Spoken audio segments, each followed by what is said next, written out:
राधे राधे। मैं आपको आज फिर बहुत प्यारी सी कथा सुनाऊंगी, बहुत सुंदर है, पूरी सुनना और सुन के कमेंट करना आपको कैसी लगी। श्री राधे। तब देवनिधि कहने लगे, हे महर्षि, जैसे गंगा जी में स्नान करने से मनुष्य पवित्र हो जाता है, वैसे ही भगवान की इस कथा को सुनकर मैं पवित्र हो गया। कृपा करके इस स्तोत्र को कहिए, पाठ को कहिए, जिससे उस ब्राह्मण ने भगवान को प्रसन्न किया। लोमश जी कहने लगे कि उस पाठ को पहले गरुड़ जी ने पढ़ा, उससे मैंने सुना। हे विप्र, यह पाठ आध्यात्म विद्या का सार, पापों का नाश करने वाला है। वसुदेव सर्वव्यापी चक्रचारी सज्जनों के प्रिय जगत के स्वामी श्री कृष्ण को नमस्कार है, नमस्कार है। राधे राधे। जब स्तुति करने वाला जिसकी स्तुति की जाए तथा सभी जगत विष्णुमय है, तो किसकी स्तुति की जाए? जिस भगवान के श्वास वेद है, फिर कौन सी स्तुति उनकी प्रसन्नता के लिए की जा सकती है? जिसको वेद नहीं जान सकते, न वाणी मन जान सकता है, उसकी स्तुति में अज्ञानी क्या कर सकता है? सारा चर अचर संसार जिसकी माया से चक्र की तरह घूम रहा है, इसी से हे प्रभु आप चक्रधारी कहलाते हो। ब्रह्मा विष्णु आप ही हो, सारे संसार को उत्पन्न करने वाले आप ही हो। ब्रह्मा को भी आपने उत्पन्न किया। जब जीव शरीर को धारण करता है, तब उसको ज्ञान उत्पन्न होता है। तुम सब सुखों के दाता हो, इसमें कोई संदेह नहीं है। आपसे संपूर्ण सुखों के देने वाली बुद्धि उत्पन्न होती है। आप ही 5 कर्मेंद्रिय, 5 महाभूत तथा मन के विविध भाव हो। ब्रह्मा विष्णु रुद्र की कल्पना से आप संसार की कल्पना इसी प्रकार करते हो, जैसे पिता पुत्री की। कवियों में जो रूप शोभा देता है, उस निर्गुण विष्णु भगवान को मैं नमस्कार करती हूँ। जिसमें ज्ञान रखने की स्तुतियों में कहे हुए कर्मों को लोग करते हैं, उस पवित्र ब्रह्मा को मैं नमस्कार करती हूँ। मैं उस सत्स्वरूप हरि को, जिसको योगी लोग सब प्राणियों में आत्म स्वरूप को देखते हैं, उनकी उपासना करते हैं, उस माधव भगवान को मैं नमस्कार करती हूँ। मनुष्यों को माया तथा मोह खो देते हैं, उन भगवान को मैं नमस्कार करती हूँ। जिसके कारण स्मरण मात्र से मोह, अज्ञान, रोग, दुख दूर हो जाते हैं, उस अनंत स्वरूप भगवान को मैं नमस्कार करती हूँ। जिसमें मिल जाने पर और किसी दूसरे की इच्छा नहीं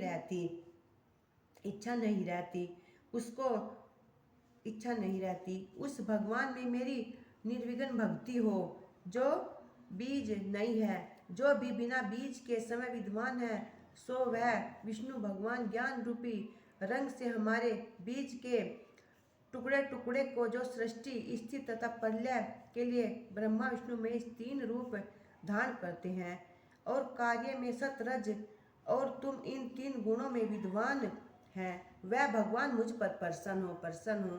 जो प्राणियों के हृदय रूपी मंदिर में निर्मल देव वास करते हैं, वह भगवान मुझ पर प्रसन्न हो। जो अविद्या पूर्ण संस्कार का त्याग करता है, जगन में आप हो, आपका बनाया विश्व आनंद करता है। आपके त्याग करने पर अपवित्र हो जाता है, उसका साथ करने पर भी तुम बिना साथ के बने रहते हो। विकार रहित, जिनके चावर्क पंचभूत योग से पैदा हुआ चैतन्य मानते उपासना करते हैं, जैन लोग आपको शरीर का परिणाम मानते हैं, और सांख्यवादी तुम्ही को प्रकृति से परे पुरुष मानकर ध्यान करते हैं। जन्म इत्यादि से रहित चैतन्य रूप सदा आनंद स्वरूप उपनिषद जिसकी महिमा गाते हैं। आकाशादि 5 महाभूत, देह, मन, बुद्धि, इंद्रियां, सब कुछ तुम ही हो, तुमसे अलग और कुछ नहीं। तुम ही सब प्राणियों के उत्पन्न करने वाले हो, और मुझको शरण देने वाले भी तुम ही हो। जय जय राम, सीताराम। कर्म के फल देने वाले बैकुंठ में तुम्हारे सिवाय कोई नहीं है। मैं तुम्हारी शरण हूँ। सब प्राणियों के हेतु तथा उनको शरण देने वाले तुम ही हो। जैसे युवा पुरुष की युवक्ति में और युवक्ति की पुरुष में प्रीति होती है, वैसी मेरी प्रीति तुम में हो। जो पापी भी हो आपको प्रणाम करता है, उसको यमदूत ऐसे नहीं देखते हैं जैसे उल्लू सूर्य को। प्रत्येक पाप मनुष्य को उस समय तक ही दुख देते हैं जब तक वह आपके चरण कमलों का सहारा नहीं लेता। जिसको गुण जाति तथा धर्म स्पर्श नहीं कर सकते तथा गतियां भी स्पर्श नहीं कर सकती, जो इंद्रियों के वशीभूत नहीं है, जिनका बड़े बड़े मुनि लोग साक्षात नहीं कर सकते, उन भगवान को मैं नमस्कार करती हूँ। जितने ज्ञान रूपी सुंदर गुण हैं, जिन्होंने सुख स्वरूप मोक्ष रूपी लक्ष्मी का आलिंगन किया, जिन्होंने आत्म स्वरूप सुख भोगा है और जिन्होंने ध्यान रूप से मृत्यु को वश में कर लिया है, ऐसे मुनियों से सेवित भगवान को नमस्कार करती हूँ।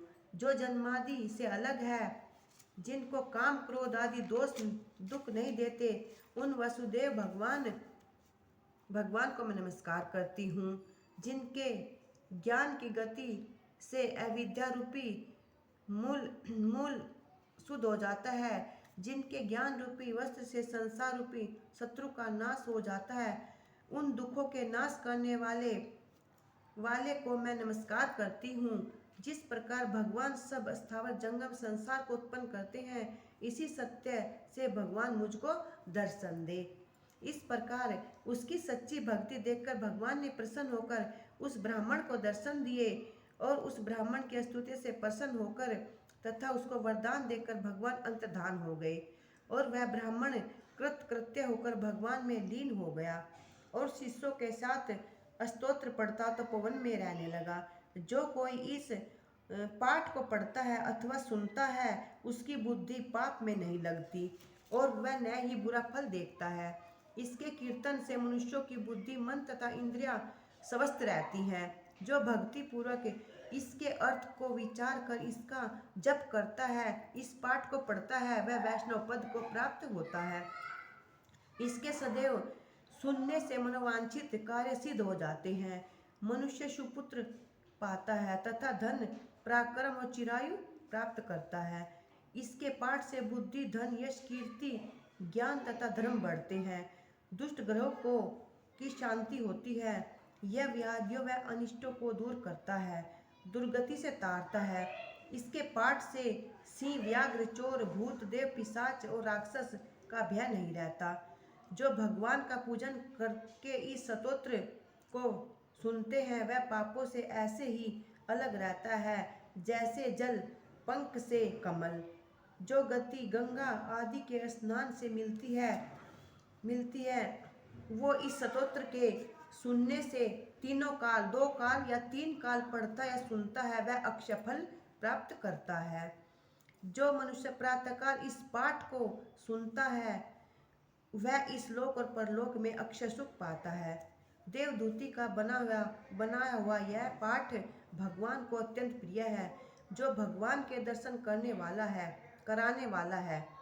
योग सागर नाम का यह स्तोत्र परम पवित्र है। जो कोई माघ के महीने में इस पाठ को सुनता है, उसकी सभी मनोकामना पूरी होती है, उसका मन भक्ति में लगता है। इतना कहकर भगवान अंतर्धान हो गए और देवहूति भगवान के ध्यान में लीन हो गए। इसके बाद अब अगला क्या आएगा, पिशाच को कैसे मोक्ष मिला। अगली कथा में वो आएगा कि पिशाच को मोक्ष कैसे मिला। तो ये माघ महीने में पाठ सुनने का और पाठ करने का इतना फल है कि सारी इच्छाएं पूरी होती है। बोलो राधे।